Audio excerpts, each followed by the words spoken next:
નમસ્કાર, and coverage ન્યૂઝમાં આપનું સ્વાગત છે। નવરાત્રી મહોત્સવ પહેલા જ અમદાવાદ ક્રાઇમ બ્રાન્ચની ચેકિંગ દરમિયાન હથિયારો સાથે આરોપીઓની ધરપકડ કરાઈ। પ્રાપ્ત માહિતી અનુસાર નવરાત્રીના તહેવાર પહેલા જ ક્રાઇમ બ્રાન્ચની ચેકિંગ દરમિયાન હથિયારો પકડાયા છે।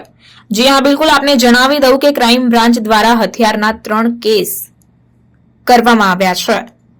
એક કેસમાં 6 હથિયાર 24 કારતૂસ સાથે 3 આરોપીઓ ઝડપાયા છે, તો બીજા કેસમાં આરોપી જગદીશ પાસેથી એક પિસ્તલ અને 12 કારતૂસ કબજે કરવામાં આવ્યા, જ્યારે ત્રીજા કેસમાં અમીન મેમણ પાસેથી એક પિસ્તલ અને 3 કારતૂસ કબજે કરાયા છે।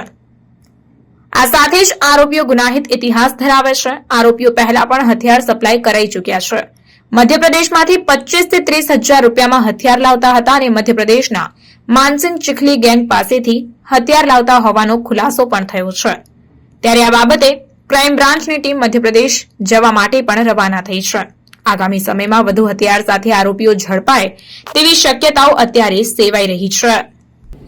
અમદાવાદ ક્રાઇમ બ્રાન્ચ સીપી સાહેબની સૂચના મુજબ ગરબાની પહેલા વિશેષ ચેકિંગ કરી રહી છે અને એમાં અમે માહિતી હતી અને ખાસ કરીને ડીસીપી ક્રાઇમ અજીત રાજન અને એની ટીમો દ્વારા અલગ અલગ એરિયામાં માહિતી મેળવવામાં આવતા હતા અને ગઈકાલે આ માહિતીને અનુસંધાને 3 અલગ અલગ હથિયાર ધારાનો કેસ કરવામાં ક્રાઇમ બ્રાન્ચને સફળતા મળી છે।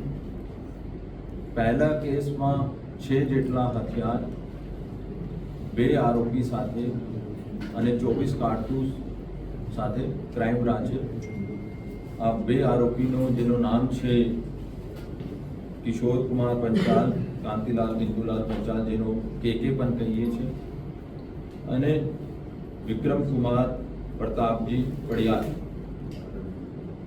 બંને ગુજરાતનો રહેવાસી છે, એક બનાસકાંઠાનો છે બંને, અને આ લોકો હથિયાર માનસિંગ ચીખલીકર મધ્યપ્રદેશનો રહેવાસી છે, ધાર જિલ્લાનો, ત્યાંથી લઈને અહીંયા આવતા હતા। પોલીસ એનો રોક્યો, તલાશી કર્યો અને એના પાસેથી 6 જેટલા હથિયાર કબજે કરવામાં આવે છે। અહીંયા આ કોને કોને આપવાનો છે, પોતે વાપરવાનો હતો, શું એનો મંશા છે, અત્યારે આરોપી જગદીશલાલ ઉર્ફે જેકે છે, એના પાસેથી પણ એક પિસ્તોલ 12 કારતૂસનો કબજે કરવામાં ક્રાઇમ બ્રાન્ચે સફળતા મેળવી છે। અને ત્રીજો કેસ છે એમાં રહેવાસી છે અમીન રફીકભાઈ મેમન, જો સરખેજનો રહેવાસી છે, એના પાસેથી પણ એક પિસ્તોલ અને 3 લાઈવ કારતૂસ મેળવવામાં સફળતા મળી। અત્યારે આ ટેકનિકલ એનાલિસિસ ચાલુ છે, આ લોકો અહીંયા કોને કોને સંપર્કમાં હતો અને એનો શું પ્લાન હતો। ભૂતકાળ જોઈએ તો કિશોર કેકેને વિરુદ્ધમાં 4 ગુના છે, કેકે પંચાલ અને વિરુદ્ધમાં 12 ગુના છે, અને વિક્રમ કુમારને વિરુદ્ધમાં 3 ગુના છે, જગદીશ કુમારને વિરુદ્ધમાં 2 છે, અને અમીન રફીક મેમનને વિરુદ્ધમાં 3 ગુના છે। ગુનાહિત ઇતિહાસ ધરાવતા માણસો છે, લૂંટ અને ધાડમાં પહેલાં પણ વોન્ટેડ પણ છે, અને ચીખલીકર એને સંપર્ક કર્યો, ત્યાંથી હથિયાર લઈને અહીંયા મહેસાણા અને અમદાવાદ બાજુ આ લોકો ડિલિવરી કરવાના। સર, મુખ્યત્વે શું કારણો હોય છે હથિયાર જે સાથે રાખવાના? કોઈ અલગ અદાવત હોય છે, ગેંગવોર હોય છે, શેનામાં ઉપયોગ કરવાનો હોય છે? તપાસમાં શું હથિયાર अलग अलग ક્રાઇમમાં વાપરે છે, જैसे કે આપણે કીધું કે લૂંટમાં હોય, ધાડમાં હોય, આ લોકોનો ગુનાહિત ઇતિહાસ પણ લૂંટ ધાડનો છે, આ પણ હોઈ શકે। બીજા ગેરકાયદેસર જમીનનો કબજાનો હોય, યા કોઈ એવા દાદાગીરી કરવા માંગતા હોય અને અથવા એકબીજીની રંજીશ હોય, આ બધા તપાસનો મુદ્દા છે। અત્યારે તપાસ ચાલુ છે અને ટૂંક સમયમાં આપણને જાહેર કરવામાં આવશે શામેલ। સર, બદલા જ હથિયાર હતા કે આ અગાઉ પહેલા પણ સપ્લાય કરી ચૂક્યા છે? પહેલા પણ સપ્લાય કરી ચૂક્યા છે અને ડીસીબીમાં અમદાવાદમાં પણ એને વિરુદ્ધમાં 2 ગુના છે। ત્રણેય કેસમાં એકબીજા સાથે કોઈ કનેક્શન થયું?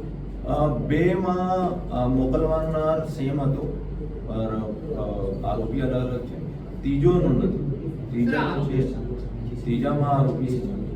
આરોપીઓ ખેપ મારતા હતા કે એ પોતે જ વેચાણ કરતા હતા અત્યારે આ બધું તપાસનો વિષય છે કે આ પોતા માટે તો છે ત્યાં નહીં લાવતા હોય અને કોઈને આપવાનો માટે લાવતા હોય અને પોતે પણ રાખે છે એવી અમારી પાસે માહિતી હતી.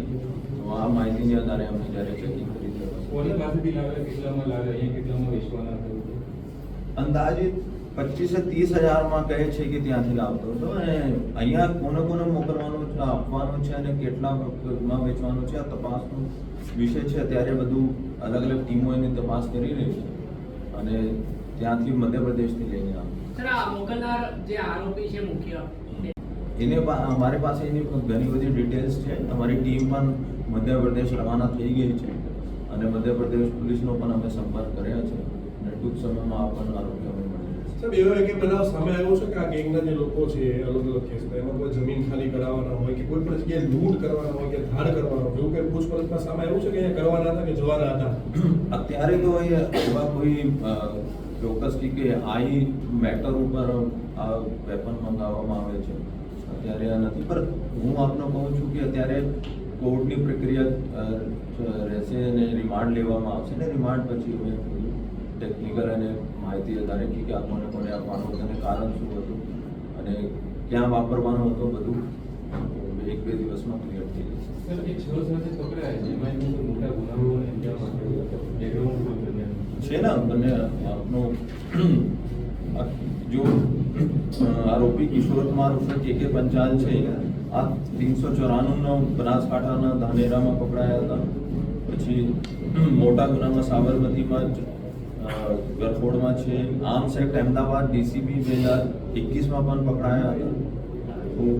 તો મોટા મોટા ગુના છે અને બનાસકાંઠામાં એક 307માં પકડાયા હતા અને નરોડામાં આર્મ્સ એક્ટમાં પણ પકડાયા હતા. ખરેખર એનો ગુનાહિત ઇતિહાસ છે અને ભૂતકાળમાં પણ આ વેપન સાથે પકડાયો છે. આશરે ઘણા બધા હોઈ શકે. અમે એક આશરે નહીં કહી શકીએ કે 1-2 વેપન નથી અને 6 વેપન છે.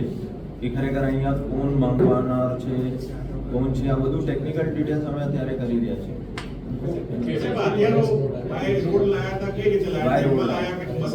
બાય રોડ લાયા.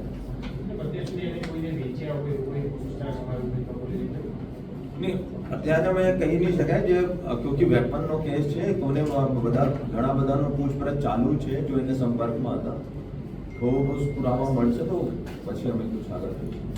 ओके, चलो हिंदी शॉर्ट में सर। खबरों के लिए चैनल को सब्सक्राइब कीजिए। खबरों का नोटिफिकेशन पाने के लिए बेल आइकॉन को जरूर दबाएं।